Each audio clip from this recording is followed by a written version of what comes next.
Yo, what's up guys, it's NLW here, back again with another video. Today, going to be showing some quick customs that I've made over the past few weeks. Basically, I did a big figure haul, so I bought a couple of figures and thought I would mess around with different fantasy attires and stuff like that. You know I'm not the best customizer in the world, but I just thought it'd be fun to show you guys what I've been making over the past few weeks. But before we get into the video, make sure you like it if you enjoyed. Also comment down below which of these figures is your favourite, and as always remember to subscribe to NLW Figs. So without further ado, we'll start from left to right, and we'll start with this RVD figure. So basically what I wanted to do was I wanted to make, you know, the Guilty as Charged Rob Van Dam, the orange singlet.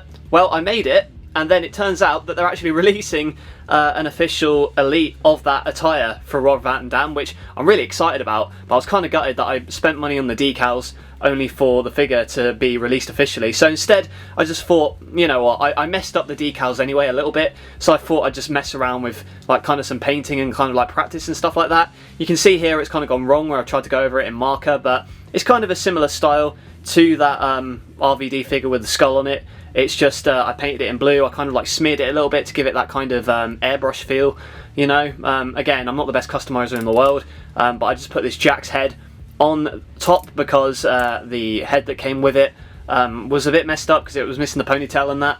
So I added the Jack's head, and I also, you know, I tried to tape it up and make it look a little bit, what's the word, more professional, a bit more clean. So yeah, you can see where the decals are underneath, and this might need like a touch up in future, but I just thought it'd be good, you know, practice to just kind of paint a figure like that. And this is another figure that I was using for practice because I saw this Rhea Ripley on Smith's that was quite cheap, so I thought I'd buy one, and then I was wondering, what am I going to do with this? So what I did was I decided, you know what, I'm going to make a fantasy attire, well not a fantasy attire, the one from WrestleMania 36 where she faced Charlotte.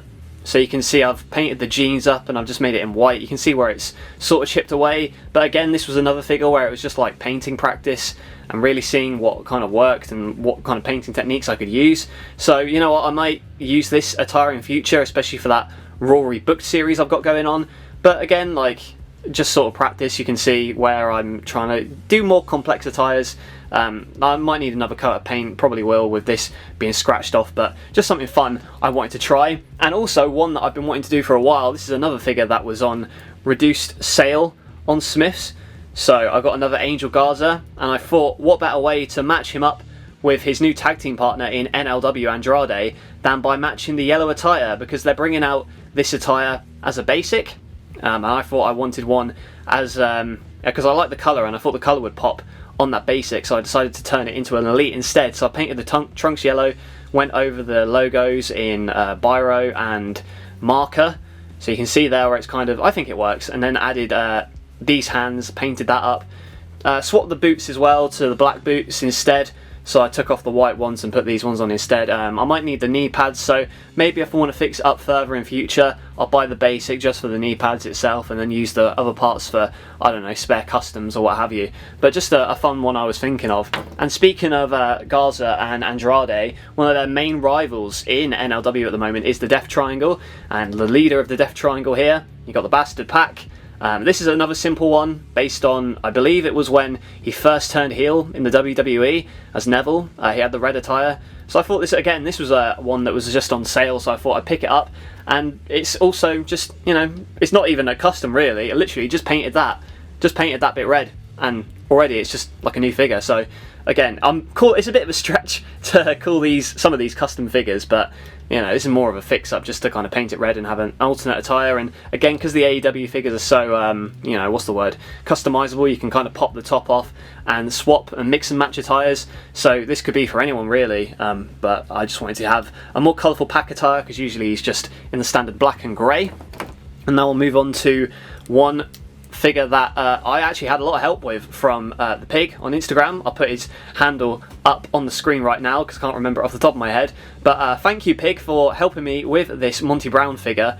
A great suggestion to bring in to NLW, so I might add him in future. I'm going to add him to NLW 24/7 very shortly in the Battle of Los Angeles that I'm making very soon. But you can see this Monty Brown, you've got the Marcus Corvon head, and then this is a Titus O'Neil body with a couple of alterations. So the main alteration is this bit here, so what I had to do, I swapped the calves out for, I think it was a Damien Mizdow or something I had lying around, because Titus O'Neil, he's generally like 6'5", and Monty Brown's like 6'1", 6'2", so I wanted to make the figure a little bit shorter, and I just did that by taking out the calves. You can see that it's not the same skin tone or anything, but because he wears the tape around his ankles, it doesn't really matter because I can just tape it up. And it was a tough task to try and mix and match these together and fix them together, so I had to get wire and really like wrap it around.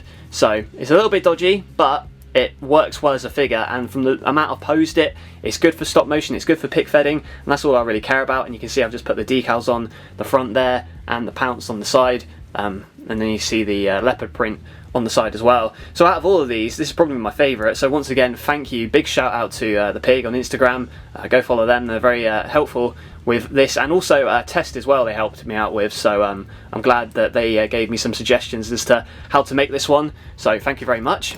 And now another kind of WWE ECW, and another attire based on his WWE ECW run. You've got the Innovator of Violence, Tommy Dreamer. So with this one, this is just an Edge WrestleMania attire. So the WrestleMania figure, the one with the terrible head scan, you know the one. So I just painted the trunks black and then added the decals on the side. And then for the shirt, I actually took one of the Edge shirts that I had, and instead of putting the decal on just like the chest, I decided to put it on a shirt instead. I thought it, because you know my customizing skills, again, like not the best, so I figured, well, why not just actually have him in a shirt and then put the decal on top. It's a little bit difficult to move, so I'm not sure, you know, I've got a spare decal of this, so again, if I want to make like a proper one in future, I can do so. But the main thing at the moment is just as a look. You can see I painted the top of the head of Tommy Dreamer as well, kind of fixing it up a bit. But another guy that I like, my figure of him is a little bit loose, and I've used him a little bit in NLW before, but you can see where you know, it's coming off, peeling off a little bit, but for what it is, I think it's decent, and it's more of a display piece at the moment. If I want to convert it for pick fedding, I might have the decal on the chest itself, but we'll cross that bridge when we come to it. And we've also got another Ruthless Aggression, sticking with that theme, Mr. Kennedy. Now, you know that I had a Mr. Kennedy custom before, but I painted on the tattoos myself, and it wasn't very good. So what I did, I took the head off of it. This is from the TNA Cross the Line 2-pack with, I believe it was Kurt Angle, and put this on a Stone Cold body. So it's a Stone Cold Steve Austin body. It's a little bit too tall for my liking, but it's not terrible. Like, I've got the decals on the front there, and you can see the decals on the back, the Mr. Kennedy one. I messed up a little bit on the application of that one, but the top tattoo is decent, and then, you know, they see the one on the side. So it moves around quite well. I think it would be good for fedding. I just worry. It's a simple one as well, though.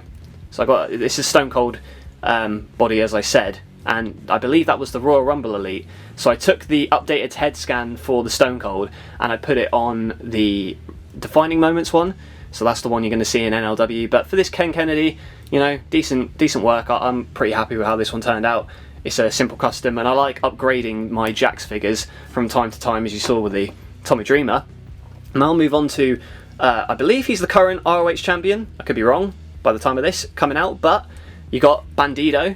So I might have shown this before, I might not have, but the formula for this one, this is a failed head scan from 14 Fig, so he's selling off some you know, misprints, and I picked one up because it was cheap, and it's still pretty good, you know, even though it is a misprint. You know, I got it for a good price, so who cares? And just painted that up. I was having a lot of trouble with the eyes, painting the eyes, but I managed to get it a little bit. The only problem is the head is like stuck on, and that's one of the main issues with this figure. I had to super glue the head on because I messed up taking the head off. So again, I swapped the arms as well. The skin tone isn't the same, but it is what it is. Like, you can't really tell that much in photos, maybe in certain lighting. And I just painted the whole thing white because, you know, that's his attire. And the waist, it's a little bit limited in its movement, but I still think it would be decent to use, you know, in a pick fed. So maybe I'll add him to NLW at some point. I might make an updated attire for him, but I'm hoping that they release an actual figure of him. I don't know if you know, the Figures Toy Company might bring one out, who knows, but yeah, for now I think it's a decent one, and one I wanted to kind of experiment with, you know, because I'm a massive fan of Bandido. And finally we come on to Jerry Lynn. Now, I also might have shown you in the past a Jerry Lynn custom that I'd made.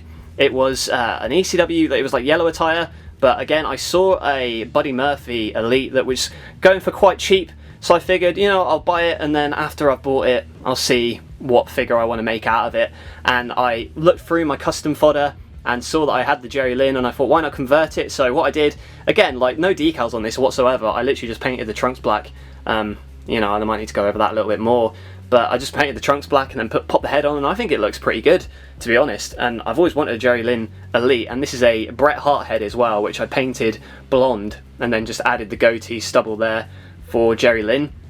But it's one that, yeah, like I said, I wanted to make for a while. The basic I made of it, I was pretty happy with, but this is looking a little bit sleeker with the black paint on the tights, and I might even go over it, might get some decals in the future just to finish it off a little bit. But that's all the customs I've done this month. Let me know if you've enjoyed the video by leaving a like. Also comment down below which of these figures is your favourite, and which of these guys, if any, would you like to see in NLW in the future. Make sure also that you subscribe to NLW Figs. I'm hoping to get more of these figure hauls videos out in the future with more kind of customs that I'm making like on the side to show off, so let me know also in the comments if you'd be interested in seeing more of those. Thank you for watching, and I will catch you guys later.